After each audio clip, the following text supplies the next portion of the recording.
Di desa yang jauh dari kota, hiduplah seorang pemuda miskin. Ia pemuda yang baik dan pekerja keras. Pemuda itu bernama Bayu. Setiap hari, Bayu pergi ke kebun untuk bekerja. Pada suatu hari, saat Bayu berjalan menuju kebunnya, ia terkejut karena bertemu dengan wanita cantik. Wanita itu adalah Ratu Buaya. Lalu bagaimanakah kisah selanjutnya? Apakah cinta mereka direstui oleh neneknya? Tonton terus videonya sampai habis dan jangan lupa untuk terus menonton dan mendukung channel ini dengan cara like dan subscribe. Terima kasih. Di tengah hutan lebat, tersembunyi sebuah desa kecil yang hidup dalam kesederhanaan. Desa itu dikelilingi pepohonan, sungai yang jernih, dan hamparan kebun hijau yang menjadi sumber kehidupan penduduknya. Di desa itulah, seorang pemuda bernama Bayu tinggal bersama neneknya. Bayu adalah pria berusia 25 tahun, yang dikenal sebagai sosok pekerja keras. Meski hidup dalam keterbatasan, ia tak pernah mengeluh. Setiap hari, Bayu bekerja di kebun kecilnya yang terletak di seberang sungai besar.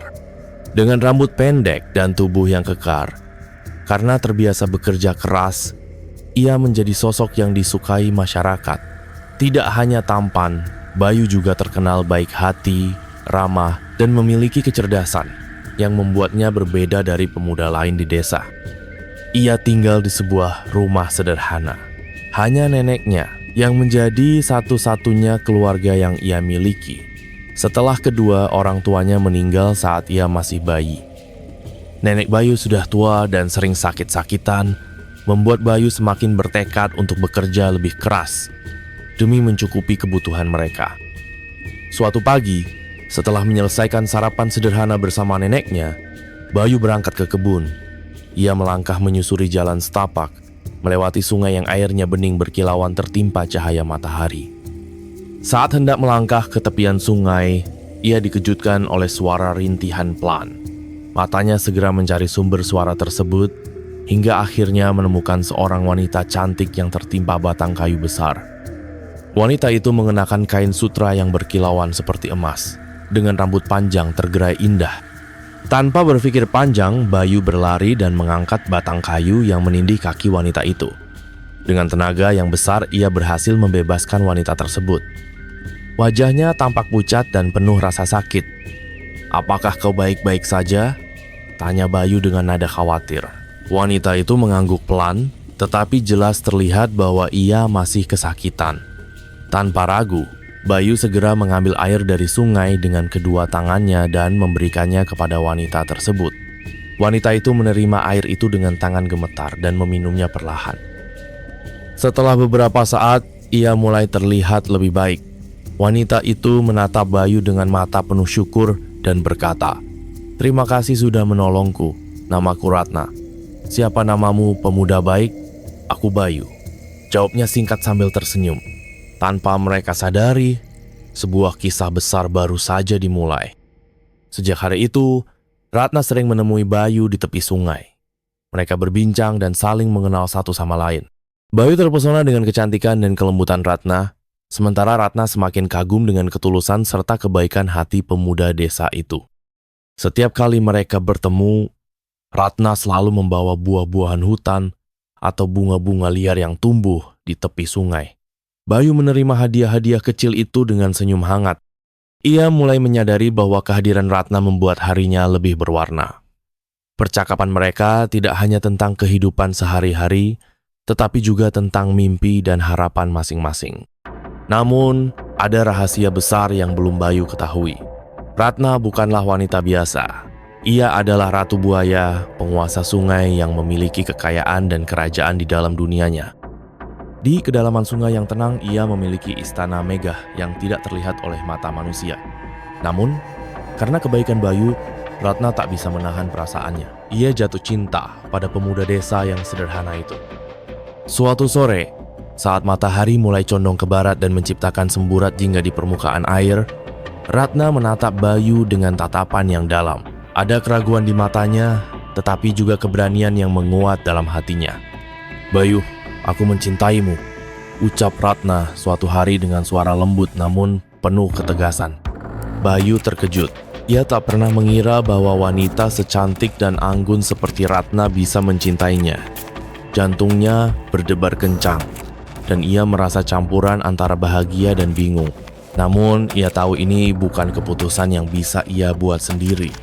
Sebelum ia menjawab, ia merasa perlu memberitahu neneknya terlebih dahulu. Sesampainya di rumah, Bayu menceritakan perasaannya kepada neneknya. Namun, reaksi sang nenek di luar dugaannya. "Tidak, kau tidak boleh menikahi wanita itu," seru nenek dengan wajah ketakutan. Tangannya gemetar dan napasnya tersengal seolah baru saja melihat sesuatu yang mengerikan. "Nenek, mengapa?" "Ratna gadis baik," ujar Bayu, berusaha menenangkan neneknya. "Tidak, nak. Aku bisa merasakan aura mistis darinya. Dia bukan manusia biasa. Aku telah hidup cukup lama untuk mengenali tanda-tanda itu. Jika engkau terus berhubungan dengannya, sesuatu yang buruk akan terjadi." Mata neneknya tampak berkaca-kaca, seolah ketakutan yang sangat besar telah menguasainya. Bayu terdiam. Pikirannya berkecamuk. Ia mencintai Ratna, tapi ia juga tidak ingin mengecewakan neneknya. Dalam hatinya, Bayu tahu bahwa Ratna bukanlah sosok yang jahat. Namun, bagaimana ia bisa meyakinkan neneknya? Bayu mendekat dan menggenggam tangan neneknya dengan lembut. "Nenek, tolong beri Ratna kesempatan. Aku yakin dia tidak seperti yang nenek bayangkan. Biarkan dia datang menemui nenek. Dan jika setelah itu nenek masih merasa ragu, aku akan mempertimbangkan kembali perasaanku." Neneknya menatap Bayu dengan ragu. Tetapi melihat kesungguhan di mata cucunya, ia akhirnya menghela napas panjang. "Baiklah, biarkan dia datang. Tapi jika aku merasa ada sesuatu yang tidak beres, kau harus berjanji akan mengakhiri semua ini." Bayu mengangguk. Dalam hatinya, ia hanya bisa berharap bahwa pertemuan ini akan mengubah segalanya. Ratna bersedia menemui nenek Bayu. Dengan penuh hormat, ia datang ke rumah sederhana itu, mengenakan kain indah berwarna biru kehijauan, seperti warna sungai tempat ia berasal. Dengan langkah hati-hati, ia memasuki rumah yang kecil tetapi penuh kenangan bagi Bayu. Nenek Bayu menatapnya dengan tajam. Matanya menyiratkan ketidakpercayaan dan ketakutan. "Apa yang engkau inginkan dari cucuku?" Suaranya terdengar gemetar namun tegas. Ratna berlutut di hadapan nenek dengan penuh hormat. "Nenek, aku memang bukan manusia biasa. Aku datang dari dunia yang berbeda. Tetapi cintaku kepada Bayu tulus. Aku tidak akan menyakitinya. Aku hanya ingin menjadi bagian dari hidupnya. Aku mohon, berikan aku kesempatan uktikan bahwa aku layak menjadi pendampingnya." Nenek Bayu menghela napas berat. Matanya menatap lekat ke dalam mata Ratna. "Bagaimana aku bisa percaya? Siluman selalu memiliki niat tersembunyi. Aku takut engkau hanya akan membawa celaka bagi cucuku." Ratna tidak mundur. Setiap hari, ia datang ke rumah nenek Bayu. Kadang ia membawakan makanan, kadang sekadar duduk menemani nenek yang sakit-sakitan. Ia bahkan membantu membersihkan rumah kecil itu, menunjukkan bahwa niatnya benar-benar tulus.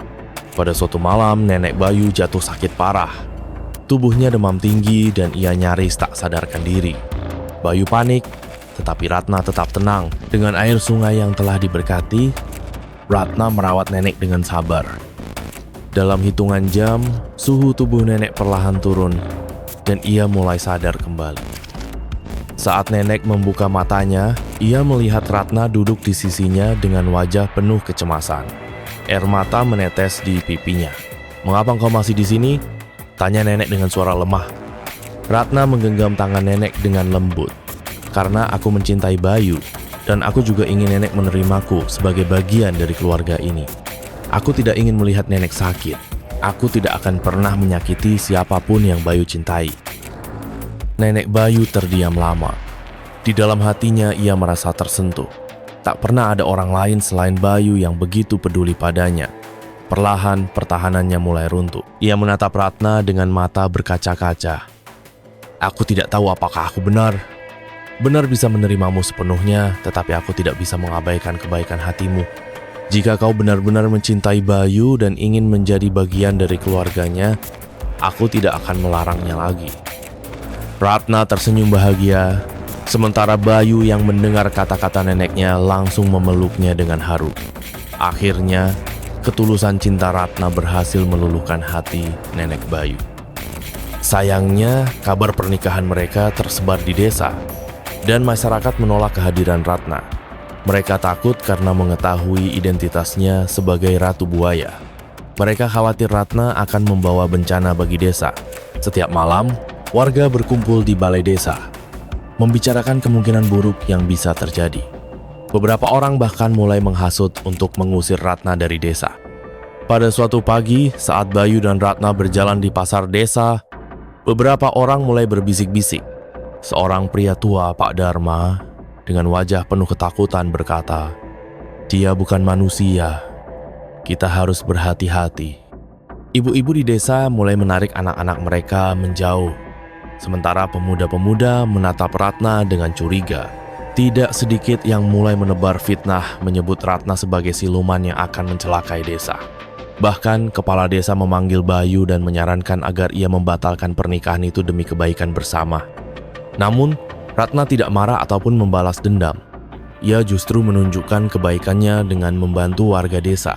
Ketika seorang anak kecil jatuh sakit parah dan tabib desa tidak mampu menyembuhkannya, Ratna menggunakan air sungai yang telah ia berkati. Dalam hitungan jam, anak itu pulih sepenuhnya. Saat panen desa gagal akibat serangan hama, Ratna membawa ikan dalam jumlah besar dari sungai, memastikan semua orang tetap memiliki makanan. Namun, puncak ketakutan warga terjadi saat seorang pria menghilang di tepi sungai. Warga langsung menuduh Ratna sebagai penyebabnya.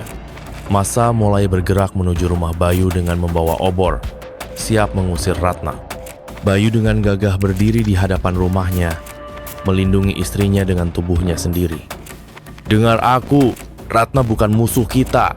Jika ada yang ingin menyakitinya, kalian harus melewati aku terlebih dahulu," seru Bayu dengan lantang. Tiba-tiba, pria yang dikira hilang itu muncul di tengah kerumunan. Ia mengaku tersesat di hutan dan hampir diserang oleh kawanan serigala, tetapi diselamatkan oleh Ratna. Warga yang mendengar itu mulai ragu. Perlahan, kebencian mereka beralih menjadi rasa syukur.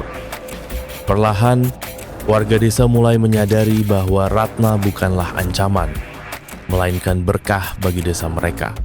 Mereka akhirnya menerima Ratna dengan tangan terbuka. Kepala desa yang semula ragu akhirnya mengundang Ratna ke balai desa dan berkata, "Kami salah menilaimu. Maafkan kami, Ratna. Kau adalah bagian dari desa ini sekarang." Ratna tersenyum, air mata haru mengalir di pipinya. Akhirnya, ia diterima dengan penuh kasih di desa yang telah menjadi rumahnya. Hari yang ditunggu pun tiba. Bayu dan Ratna menikah dalam sebuah upacara sederhana, namun penuh kebahagiaan. Warga desa ikut merayakan pernikahan mereka. Dan nenek Bayu akhirnya tersenyum bahagia melihat cucunya menemukan kebahagiaan sejatinya. Bayu dan Ratna hidup dalam cinta yang penuh keajaiban. Ratna tetap tinggal di desa sebagai istri yang setia, sementara Bayu tetap bekerja di kebunnya seperti biasa. Dengan kebijaksanaan dan kebaikan hati mereka, desa pun semakin makmur. Cinta sejati telah menyatukan mereka, dan mereka pun hidup bahagia selamanya di tepian sungai yang menjadi saksi kisah cinta mereka.